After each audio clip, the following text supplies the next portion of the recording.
Bersekutu dengan pengajaran firman-Mu dan perjamuan suci. Berbicaralah Engkau melalui hamba-Mu, urapi dengan kekuatan dua bagian Roh Kudus-Mu, kuasa hikmat dan marifat-Mu untuk memberkati kami hamba-Mu, memberkati seluruh kekasih jiwa-Mu yang mendengarkan kebenaran firman-Mu, mendapatkan lawatan yang dari Tuhan. Para malaikat-Mu berkemah di sekeliling kami. Di dalam nama Tuhan Yesus Kristus, hamba berdoa dan mengucap syukur. Amin.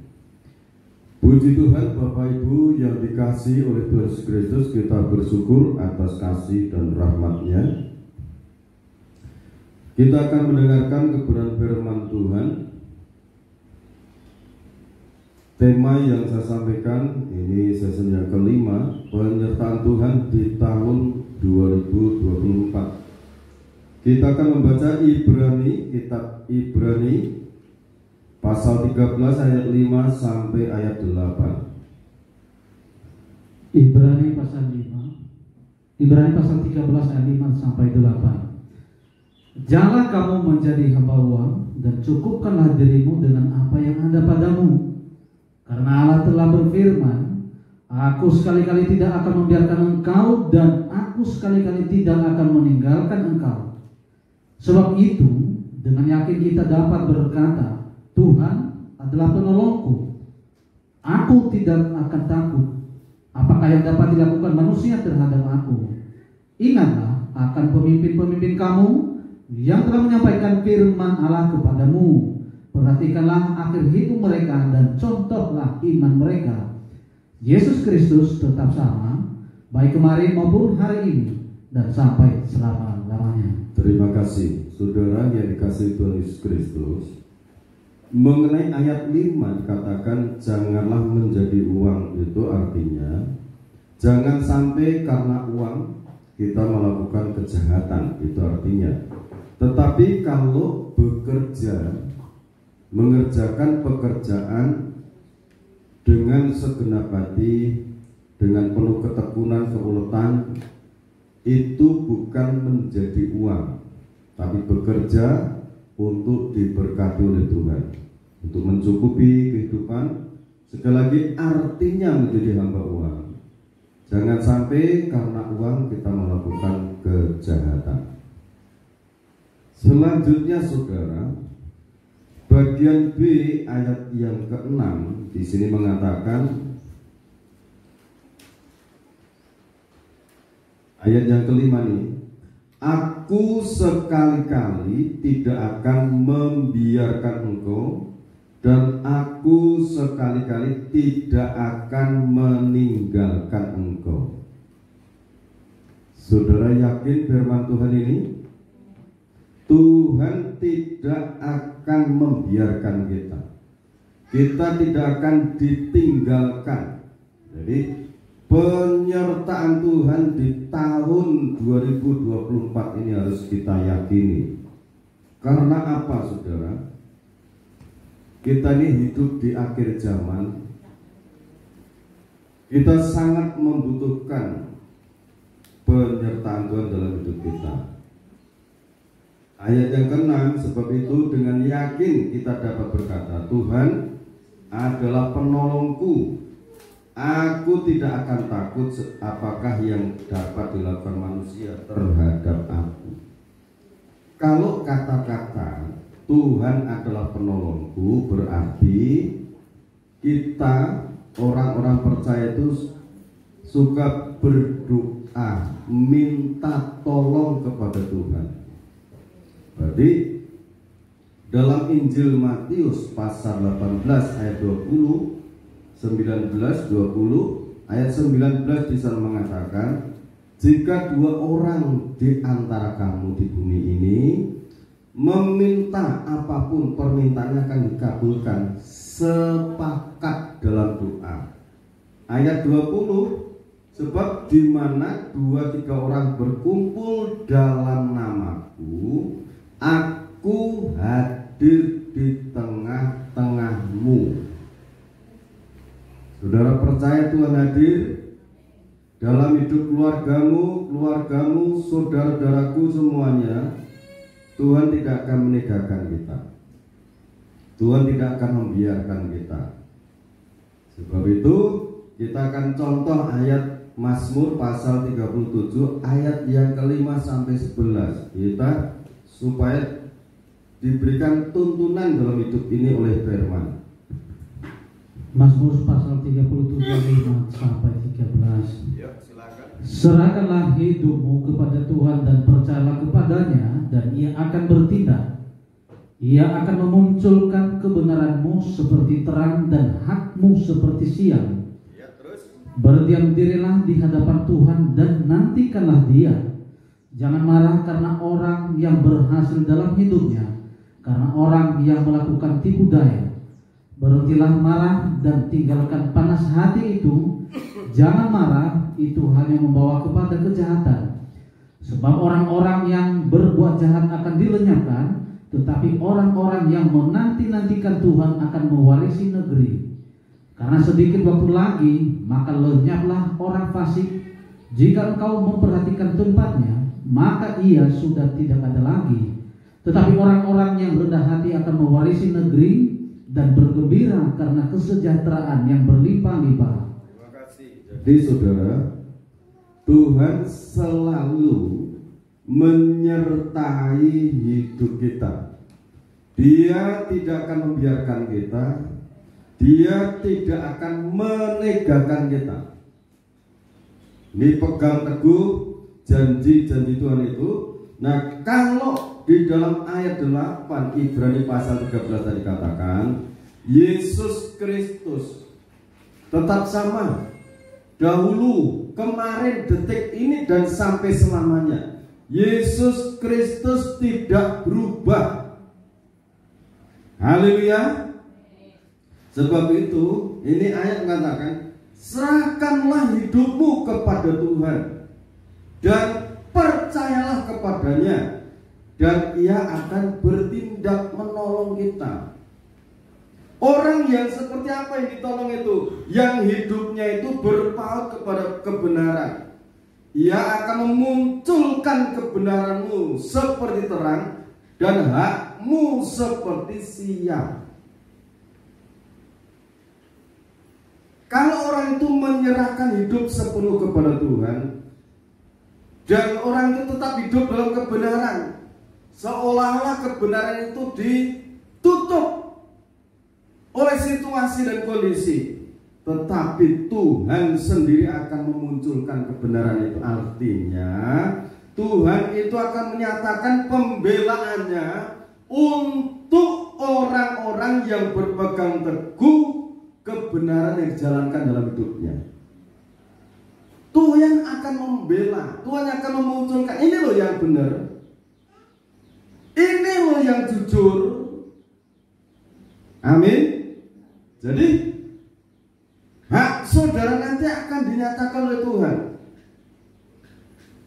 Ayat selanjutnya katakan, setelah seperti itu orang yang berpegang teguh akan kebenaran berdiam dirilah di hadapan Tuhan dan nantikanlah Dia. Artinya berdiam diri di hadapan Tuhan itu suka berdoa. Berdiam diri di mana itu? Kalau di dalam pola tabernakel itu ada selambu pintu gerbang 4 warna, lenan halus yang dipintal dengan warna biru, warna merah, warna ungu. Selambu pintu kemah masuk di sana juga sama warnanya. Pintu yang terakhir dengan pintu tirai itu warnanya sama. Untuk kehidupan orang benar, orang yang menjalankan kebenaran itu, untuk mengalami peningkatan, Tuhan sudah menyediakan fasilitas, yaitu korban Kristus. Fasilitas korban Kristus itu kita pakai setiap hari. Kita ini menyadari manusia darah dan daging, masih hidup di dalam daging, banyak kelemahan, banyak pelanggaran.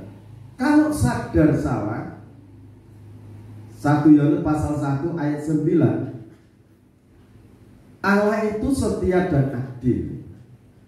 Kalau kita mengaku dosa kita, Dia akan menghapus dosa-dosa kita. Darah Kristus menyucikan hati, jiwa, roh kita. Mengapa harus disucikan? Karena kita ini berjalan bersama-sama dengan Tuhan.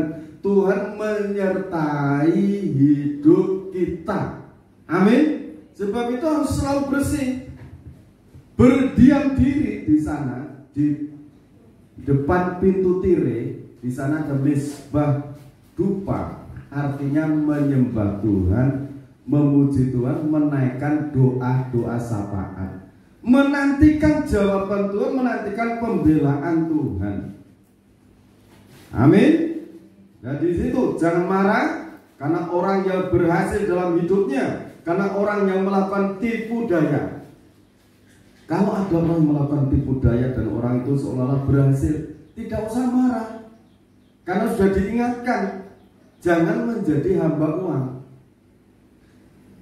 Kalau kita hidup dalam kebenaran, rezeki sekalipun mengalirnya sedikit, itu nanti akan terkumpul menjadi berkat, memenuhi segala kebutuhan kita. Berhentilah marah dan tinggalkanlah panas hati itu. Jangan marah, itu hanya membawa kepada kejahatan. Jadi kalau ada orang melakukan tipu muslihat, kejahatan, tidak usah marah. Artinya tetaplah hidup dalam kebenaran, tetaplah hidup dalam kemurnian hati. Menjaga diri kita ini rumah Allah bait roh suci. Tetap apa? Tetapi orang-orang yang rendah hati akan mewarisi negeri. Mewarisi negeri. Rendah hati tetaplah memiliki kerendahan hati dan bergembiralah karena kesejahteraan yang berlimpah-limpah. Kesejahteraan itu pemeliharaan yang dari Tuhan. Itu akan dilimpahkan dalam hidup kita, dalam usaha saudara, keluarga saudara. Pemeliharaan Tuhan akan diturunkan. Amin. Selanjutnya ayat 23 saudara, ayat 23 sampai 25. Tuhan menetapkan langkah-langkah orang yang hidupnya berkenan kepadanya. Apabila ia jatuh, tidak sampai tergeletak, sebab Tuhan menopang tangannya. Dahulu aku muda, sekarang telah menjadi tua, tetapi tidak pernah kulihat orang benar ditinggalkan, atau anak cucunya meminta-minta roti. 26. Tiap hari ia menaruh belas kasihan dan memberi pinjaman, dan anak cucunya menjadi berkat. Amin saudara. Ini kalau hati kita tetap ada kemurnian, Tuhan itu menyertai sampai ke anak cucu cicit, sampai keturunan kita itu diberkati, disertai Tuhan. Dan Tuhan menetapkan langkah-langkahnya, ditetapkan dalam jalur kebenaran. Kalau orang yang berjalan kebenaran itu jatuh, tidak sampai tergeletak karena Tuhan menopang tangannya. Yesaya 41 ayat 10, coba baca lagi di sana.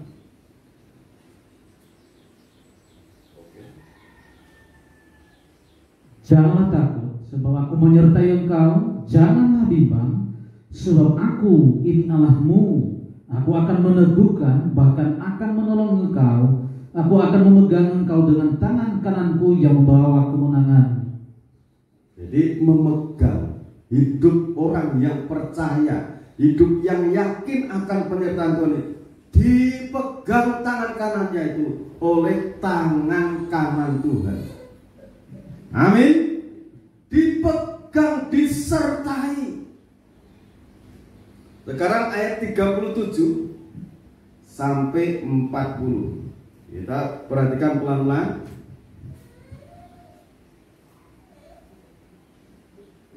Mazmur 37 ayat 37. Perhatikanlah orang yang tulus dan lihatlah kepada orang yang jujur. Sebab kepada orang yang suka damai akan ada masa depan. Jadi hati kita ini harus damai dengan sesama. Ada masa depan bagi orang yang suka damai. Amin. Masa depan kita ini di tangan Tuhan. Tuhan tidak akan membiarkan kita. Tuhan tidak akan menegakkan hidup kita berjalan sendiri. Perhatikanlah orang yang tulus dan lihatlah kepada orang yang jujur. Sebab pada orang yang suka damai akan ada masa depan, tetapi pendurhaka-pendurhaka akan dibinasakan bersama-sama, dan masa depan orang-orang fasik akan dilenyapkan. Ya, terus orang-orang benar diselamatkan oleh Tuhan. Ia adalah tempat perlindungan mereka pada waktu kesesakan. Nah, inilah dia, saudara. Orang-orang benar diselamatkan oleh Tuhan. Orang benar itu akan diselamatkan. Orang benar itu akan dijawab doa-doanya. Orang benar itu akan diberikan pemeliharaan yang melimpah-limpah. Ia adalah tempat perlindungan mereka pada waktu kesesakan. Jadi di saat orang benar mengalami kesesakan hidup, karena dia suka berdiam di hadapan Tuhan, Tuhan itu akan memberikan kelepasan. Artinya Tuhan itu memberikan pertolongan. Amin. Ya, terus Tuhan menolong mereka dan meluputkan mereka. Ia meluputkan mereka dari tangan orang-orang fasik dan menyelamatkan mereka, sebab mereka berlindung padanya. Ya, sebab orang benar itu selalu berlindung kepadanya. Ini kebenaran firman, harus kita yakini. Sekarang Yosua pasal 3 ayat 10. Yosua 3 ayat 10. Lagi kata Yosua, dari hal inilah akan kamu ketahui bahwa Allah yang hidup ada di tengah-tengah kamu. Ini firman yang disampaikan Yosua kepada umat pilihan saat itu, meneguhkan hati mereka bahwa Allah yang hidup ada di tengah-tengah kamu, dan bahwa sungguh-sungguh akan dihalaunya orang Kanaan, orang Het, orang Hewi, orang Feris, orang Girgasi, orang Amori dan orang Yebus itu dari depan kamu. Saudara percaya Tuhan ada di tengah-tengah kita? Dia yang menjadi perlindungan kita. Sebab itu pujian juga mengatakan, ku berharap kepadamu, sebab kaulah perlindunganku dan kekuatanku. Kita akan nyanyikan pujian ini. Jadi Tuhan yang hidup itu bukan hanya Tuhan yang orang Israel, Tuhan kita di dalam Tuhan Yesus Kristus. Dia juga yang akan menghalau segala bentuk rintangan apapun yang menghambat, menghalang-halangi perjalanan hidup kita. Tuhan yang akan menghalaunya. Amin. Mari kita nyanyikan pujian ini dengan penuh keyakinan. Ini firman biar menjadi berkat untuk kita semua.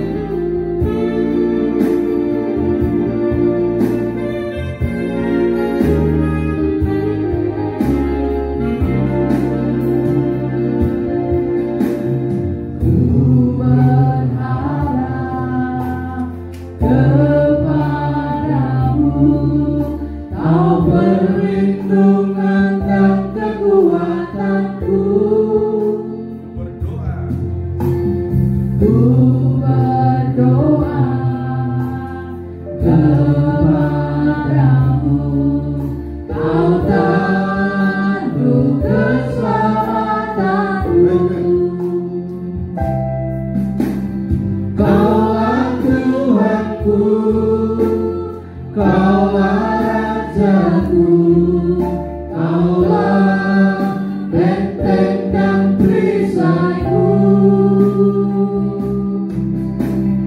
Hatiku rindu menyenangkanmu, ku sembah sujud kepadamu. Lagi dari awal.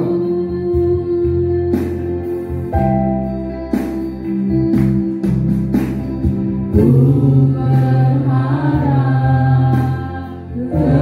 kepadamu, Kau perlindungan dan kekuatanku. Ku berdoa. Ku berdoa kepadamu, Kau tandu keselamatanku. Kaulah Tuhanku, Kaulah Rajaku, Kaulah benteng dan perisaiku. Hatiku rindu menyenangkanmu, ku sembah sujud kepadamu. Kaulah Tuhanku, Kaulah Rajaku, Kaulah benteng dan perisaiku. Hatiku rindu menyenangkanmu, ku sembah sujud kepadamu. Ku sembah sujud kepadamu. Ku sembah sujud kepadamu.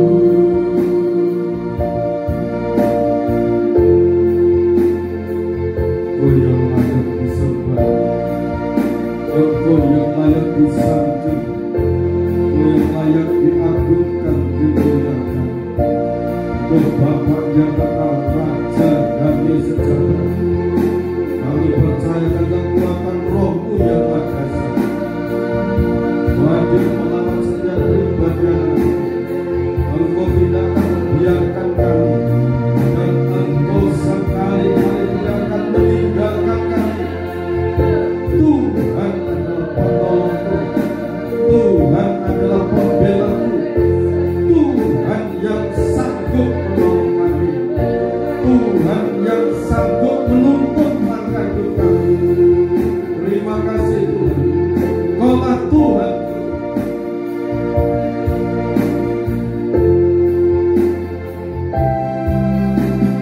Kaulah Tuhanku, Kaulah Rajaku, Kaulah benteng dan perisaiku.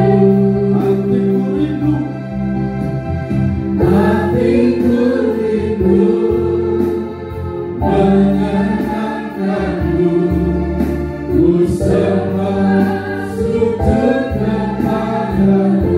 Sembah sujud kepadamu. Ku sembah sujud kepadamu. Segala puji dan syukur bagi Tuhan Yesus. Terima kasih buat firman kami bawa di hadapan saat ini, bangsa dan negara Indonesia yang tanggal 14 akan mengadakan pemilu, baik pemilihan presiden untuk wakil-wakil rakyat di seluruh Indonesia ini. Indonesia dalam rencana Tuhan. Berkati Engkau yang akan memilih pemimpin-pemimpin dalam pemerintahan, maupun Engkau yang akan memilih seluruh pemimpin-pemimpin dalam bidang kerohanian untuk memimpin kegerakan pada akhir zaman. Berkati bangsa negara Indonesia, berkati pejabat-pejabat negara yang ada saat ini. Anugerahi kebijaksanaan roh takut akan Tuhan. Baik Bapak Presiden Joko Widodo, Tuhan memberkati Bapak Ma'ruf Amin, berkati juga seluruh jajaran keamanan, Polri, TNI, seluruh jajaran kesehatan, para dokter diberkati, dilimpahi dengan kekuatan.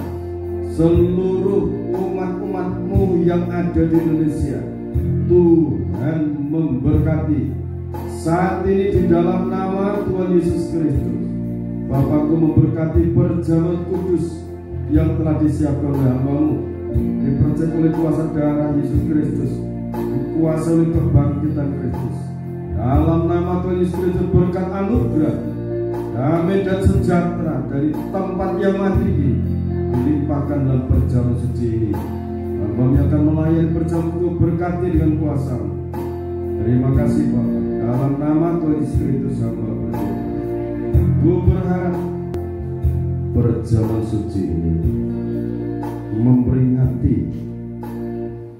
pengorbanan Tuhan Yesus Kristus di Bukit Golgota. Darah-Mu tercurah untuk menebus dosa-dosa kami, menanggung seluruh kesesakan hidup kami, dan Kau mati untuk menebus dosa kami, untuk menebus, membebaskan kami dari segala dosa-dosa, segala kuasa maut, kuasa iblis dan konspirasinya dicampakkan, disingkirkan dari hidup kami oleh kuasa kebangkitan Roh-Mu yang Maha Dasar, membangkitkan tubuh, jiwa dan roh kami, sehingga kami layak hidup Kau sertai senantiasa. Terima kasih Bapak. Kita dengarkan firman Tuhan dalam Injil Matius pasal 26 ayat 26 sampai 28. Dan ketika mereka sedang makan, Yesus mengambil roti, mengucap berkat, memecah-mecahkannya, lalu memberikannya kepada murid-muridnya dan berkata, ambillah, makanlah, inilah tubuhku.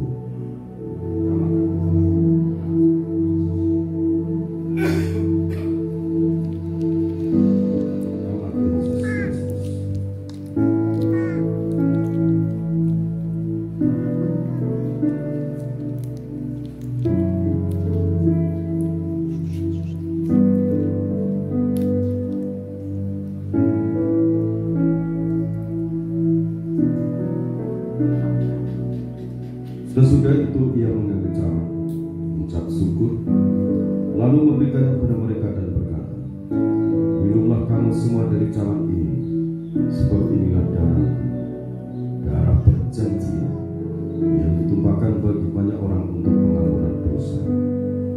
Kita akan meminum dalam nama Tuhan Yesus Kristus.